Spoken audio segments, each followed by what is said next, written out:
HCA నిధుల గోల్మాల్పై ED CED అధికారులు దర్యాప్తు ముమ్మరంగా కొనసాగుతుంది. ఇప్పటికే అరెస్టైన 5 నిందితులను సిఐడి కస్టడీ కోరింది. 10 రోజుల పాటు కస్టడీకి కోరుతూ మల్కాజ్గిరి కోర్టులో సిఐడి పిటిషన్ వేసింది. మరోవైపు తమకు బెయిల్ మంజూరు చేయాలని నిందితులు బెయిల్ పిటిషన్ దాఖలు చేశారు. ఇవాళ కస్టడీ, బెయిల్ పిటిషన్లపై మల్కాజ్గిరి కోర్టు విచారణ జరపనుంది.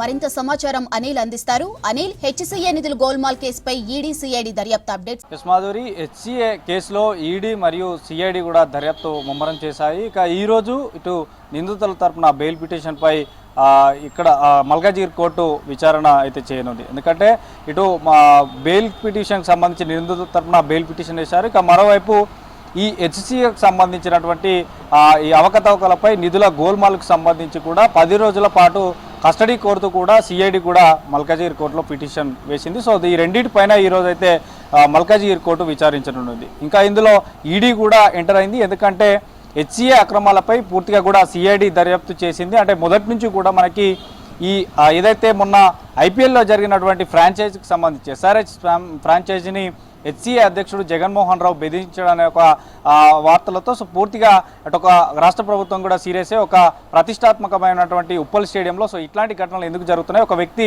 నేరుగా ఒక ఎస్ఆర్హెచ్ ఫ్రాంచైజీని ఎందుకు బెదిరించాడనే క్రమంలో ఒక విజిలెన్స్ ఎంక్వైరీని కూడా వేయడం జరిగింది. 2 నెలల పాటు ఎంక్వైరీ చేసినటువంటి విజిలెన్స్ అధికారులు కూడా పూర్తిగా దీన్ని సిఐడికి కూడా అప్పగించారు. సిఐడిని ఈ నిధుల గోల్మాల్కు సంబంధించి ఏదైనా మనీ లాండరింగ్ జరిగిందా, ఎఫ్ఐఆర్ రిమాండ్ రిపోర్ట్లో ఏమేమి పొందుపరిచారు, ఇట్లాంటి విషయాలపైన ఈ నిధుల గోల్మాల్ ఇందులో ఉంది కాబట్టి భారీ మొత్తంలో ఉన్నాయి కాబట్టి ఈడీ ఇందులో ఎంటర్ అయింది. ఇటు ఈడీ కూడా పూర్తిగా ఇందులో జరిగినటువంటి అక్రమాలపై, తర్వాత ఈ నిధుల గోల్మాలపై, ఇంకా నిందితులు ఎవరున్నారు, ఇప్పటికే ఇందులో 6 అరెస్ట్ అవ్వడం జరిగింది. 6 ఒకరు అబ్స్కాండ్, అంటే ఒకరు A2 పరారులో ఉన్నారు.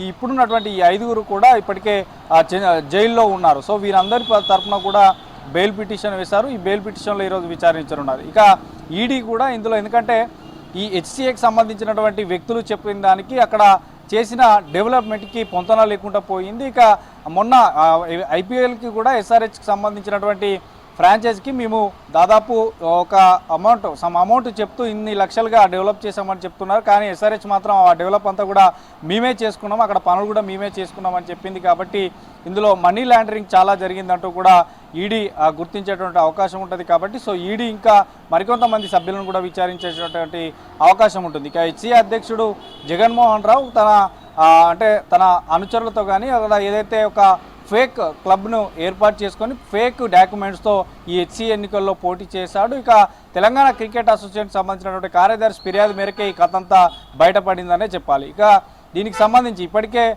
ఎవరైతే అరెస్ట్ అయ్యారో అరెస్ట్ అయిన వారి దగ్గర నుంచి కూడా సిఐడి 10 రోజులు కస్టడీ కోరింది. కాబట్టి ఇంకా మరింత సమాచారం కూడా రాబట్టేటువంటి అవకాశం ఉంటుంది. ఎందుకంటే దాదాపు మనకి ఇందులో 170 కోట్ల పైగా కూడా నిధుల గోల్మాల్ జరిగింది. ఈ హెచ్సీఏ అధ్యక్షుడు జగన్మోహన్ రావు అయినప్పటి నుంచే ఇప్పటివరకు ఇంత గోల్మాల్ జరిగిందంటూ కూడా అతడు అందులో ఫిర్యాదులో పేర్కొన్నాడు. కాబట్టి పూర్తిగా కూడా కస్టడీలో ఇంకా మరికొన్ని విషయాలు కూడా బయటపడేటువంటి అవకాశం ఉంటుంది. ఇక మరోవైపు ఈ హెచ్సీఏ అధ్యక్షుడు అయినప్పటి నుంచి ఇప్పటి వరకు కూడా చాలా వరకు ప్లేయర్లు కానీ గ్రామీణ స్థాయి నుంచి జిల్లా స్థాయి నుంచి వచ్చేటువంటి ప్లేయర్లను కొంత ఇబ్బందులకు గురి చేసేవాడు, అమౌంట్ అడిగేవాడంటూ కూడా అందులో పేర్కొన్నారు. అందులో ఫిర్యాదులో పేర్కొన్నాడు. కాబట్టి ఇట్లాంటి విషయాలన్నీ కూడా ఇటు సిఐడి ఇంకా ఈ 10 రోజుల కస్టడీలో విచారించేటువంటి అవకాశం ఉంటుంది. మరోవైపు బెయిల్ పిటిషన్ అటు మొన్న ఏదైతే రిమాండ్ విధించిందో 14 రోజులు రిమాండ్ విధించినటువంటి మల్కాజ్గిరి కోర్టుకు సంబంధించినటువంటి అక్కడ నిందితుల తరపున న్యాయవాదులు కూడా చెప్పారు, ఎలాంటి నామ్స్ పాటించకుండా నోటీసులు ఇవ్వకుండా లిఫ్ట్ చేశారు. తర్వాత సుప్రీంకోర్టుకు రూల్స్కు విరుద్ధంగా కూడా ఇక్కడ కొన్ని సెక్షన్లు ఇందులో పొందుపరిచారు. ఇట్లాంటి వాటిపైన మీకు ఖచ్చితంగా బెయిల్ పిటిషన్ వేస్తామన్నారు. బెయిల్ పిటిషన్ వేశారు. ఇది అక్రమంగా అరెస్ట్ చేశారంటూ కూడా నిందితుల తరపున న్యాయవాదులు చెప్పారు. కాబట్టి ఈరోజు ఇటు బెయిల్ పిటిషన్పై మరియు కస్టడీ విచారణకు సంబంధించినటువంటి అంశంపై అయితే మల్కాజ్గిరి కోర్టు విచారించనుండేది. ఈ బెయిల్ పిటిషన్ కనుక ఈ న్యాయవాదుల తరపున విచారించేవారు ఈరోజు ఆఫ్టర్నూన్ తర్వాత విచారించేటువంటి అవకాశం ఉంటుంది. ఇక దీంతో పాటు చాలా వరకు కూడా హెచ్సీఏలో ఇప్పటి వరకు దాదాపు ఏదైతే ఈ నిధుల గోల్మాల్ జరిగిందో నిధుల గోల్మాల్కి సంబంధించి ఇంకా పూర్తిగా తెలవాలంటే మిగతా ఇప్పుడు పరారులో ఉన్నటువంటి A2 కూడా రావాల్సి ఉంటుంది. దీంతో పాటు మొత్తం ఇప్పుడున్నటువంటి HCAకి సంబంధించినటువంటి టీం బాడీ మొత్తం కూడా వారిని అంటే విచారించేటువంటి అవకాశం కూడా ఉంటుంది ఈ కస్టడీలో. సో 10 రోజుల పాటు కస్టడీ మాత్రం చాలా కీలకం కానుంది. సో ఇప్పటికే ఇటు చెంచల్గూడ జైల్లో ఉన్నారు మరొక మహిళ ఏదైతే ఈ ఫేక్ క్లబ్ క్రియేట్ చేశారో శ్రీచక్ర క్లబ్ అని ఒక గౌలిపుర క్రికెట్ క్లబ్ను శ్రీచక్ర క్రికెట్ క్లబ్గా పేరు మార్చి నకిలీ డాక్యుమెంట్స్తో ఈ ఎన్నికల్లో పోటీ చేశాడు. అసలు ఈ ఎన్నికల్లో పోటీకి అర్హుడు జగన్మోహన్ రావు అంటూ కూడా ఫిర్యాదుదారుడు అందులో పేర్కొన్నాడు. మళ్ళీ ఒకే ఓటుతో ఎట్లా జగన్మోహన్ రావు గెలుస్తాడు అన్నటువంటి విషయాలను కూడా అందులో పొందుపరిచారు. కాబట్టి సో పూర్తిగా కూడా ఈ కస్టడీలో కొంత ఈ ఇంపార్టెంట్ విషయాలను అయితే విచారించనున్నారు. సో ఓవరాల్గా మాత్రం ఈరోజు ఇటు ఈడీ మరోవైపు సిఐడి ఈ రెండు వేసినటువంటి ఈడీ విచారణ, తర్వాత సిఐడికి సంబంధించినటువంటి కస్టడీ పిటిషన్, తర్వాత నిందితుల తరపున బెయిల్ పిటిషన్ పై మాత్రం మల్కాజిగిరి కోర్టు విచారించనుంది. మాధురి.